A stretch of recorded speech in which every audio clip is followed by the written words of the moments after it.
Everyone, doctor जय Mehta here from Mumbai. हमारे आज के वीडियो में हम ये डिस्कस करेंगे कि हाई डीएनए फ्रैगमेंटेशन होने की वजह से क्या आपका आईवीएफ फेल होता है या नहीं।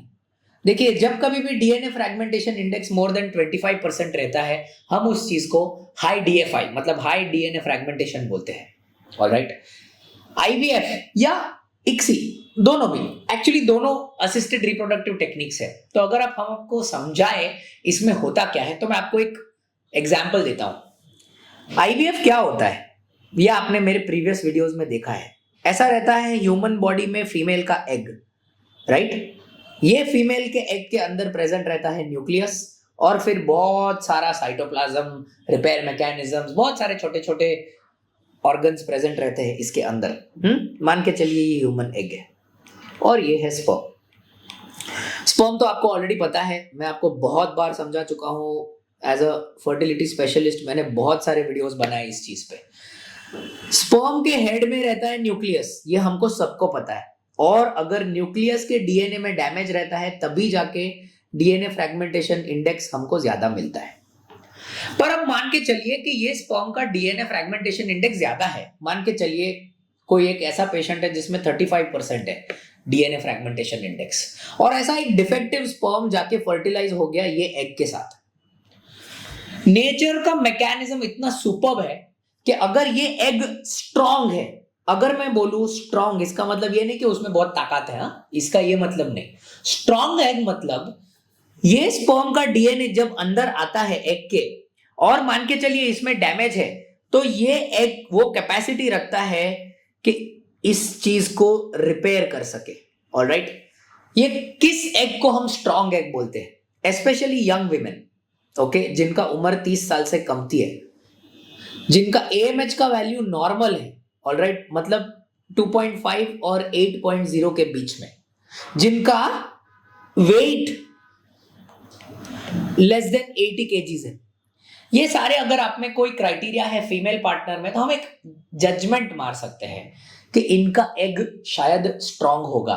और जब एग स्ट्रांग रहता है ना, तो ये strong egg DNA fragmentation sperm को एलिमिनेट कर देता है।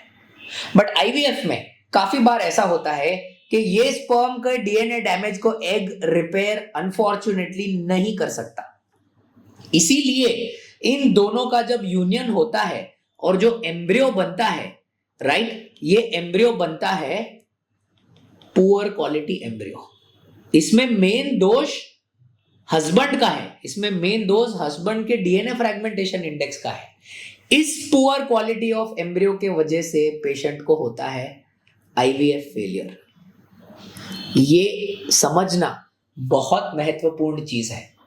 अगर कोई पेशेंट ऐसा बोलता है कि डॉक्टर मेरे में तो मेरी वाइफ का सारा रिपोर्ट नॉर्मल था, मेरा भी सारा रिपोर्ट नॉर्मल था, पर शादी का 10 साल हो चुका था इसीलिए हमने आईवीएफ करवाया, पर आईवीएफ में हमको ऐसा बताया गया कि आपकी एम्ब्रियो की क्वालिटी पुअर थी, तो उन पेशेंट्स में ऑलमोस्ट कंपलसरी हो जाता है डीएनए फ्रैगमेंटेशन इंडेक्स का टेस्टिंग करवाना दूसरी बार का आईवीएफ करने के पहले। मतलब before you do the next IVF cycle, उस चीज में आपको डीएनए फ्रैगमेंटेशन इंडेक्स जरूर टेस्ट करना है।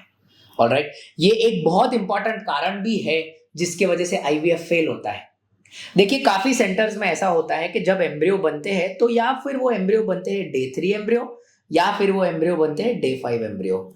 ऑलराइट, काफी ऐसे आईवीएफ सेंटर्स रहते हैं जो प्रिडोमिनेंटली डे 3 एम्ब्रियोज बनाते हैं। डे 3 एम्ब्रियोज मतलब दीज आर 8 सेल, 8 सेल के एम्ब्रियोज रहते हैं। 8 सेल का जब एम्ब्रियो बनता है तब हाई डीएनए फ्रैगमेंटेशन है या नहीं है, इस चीज में आपको समझना बहुत डिफिकल्ट हो जाता है, क्योंकि 8 सेल का जो एम्ब्रियो बनता है डे 3 का, वो एग पे डिपेंडेंट रहता है। मान के चलिए यही एम्ब्रियो को अगर आप ब्लास्टोसिस्ट में कन्वर्ट करते हो, डे 5 एम्ब्रियो बनाने की कोशिश करते हो, और अगर डीएनए फ्रैगमेंटेशन इंडेक्स हाई है, तो उस सिचुएशन में इस एम्ब्रियो का ग्रेडिंग या इस एम्ब्रियो की क्वालिटी कम हो सकती है। ऑलराइट, इसीलिए अगर पहली बार आपने डे 3 एम्ब्रियोज करवाया है और आईवीएफ फेल हुआ है, तो दूसरी बार जरूर आपको डे 5 करना चाहिए, और जरूर वो करने के पहले डीएनए फ्रैगमेंटेशन इंडेक्स को टेस्ट करना चाहिए। इनफैक्ट ये एक बहुत इंपॉर्टेंट कारण है जिसकी वजह से काफी लोगों का आईवीएफ फेल होता है, सारे रिपोर्ट्स नॉर्मल होने के बावजूद। पेशेंट के माइंड में ये क्वेश्चन रहता है। देखिए वैसे भी आईवीएफ का सक्सेस रेट है अप्रोक्सीमेटली 35 से 40%, इससे ज्यादा तो सक्सेस रेट है नहीं। आपको ऐसा लगता है कि मैंने सब नॉर्मल किया, मेरा सारा रिपोर्ट अच्छा था, मेरा एम्ब्रियो अच्छा था, तो भी सब कुछ अच्छा होने के बाद मेरा आईवीएफ फेल क्यों हुआ? शायद इस चीज का कारण हो सकता है आपका डीएनए फ्रेगमेंटेशन इंडेक्स, जिसके वजह से शायद जो एम्ब्रियो क्वालिटी है वो पुअर बनी होगी एंड जिसकी वजह से आपका आईवीएफ फेल हो गया।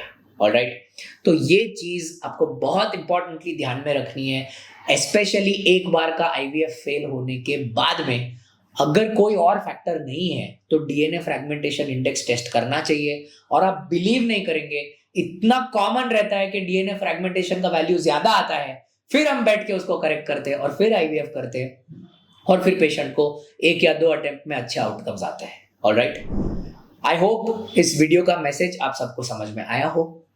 डीएनए फ्रेगमेंटेशन इंडेक्स को लेके हम और भी 2 या 4 वीडियोस बनाने वाले हैं।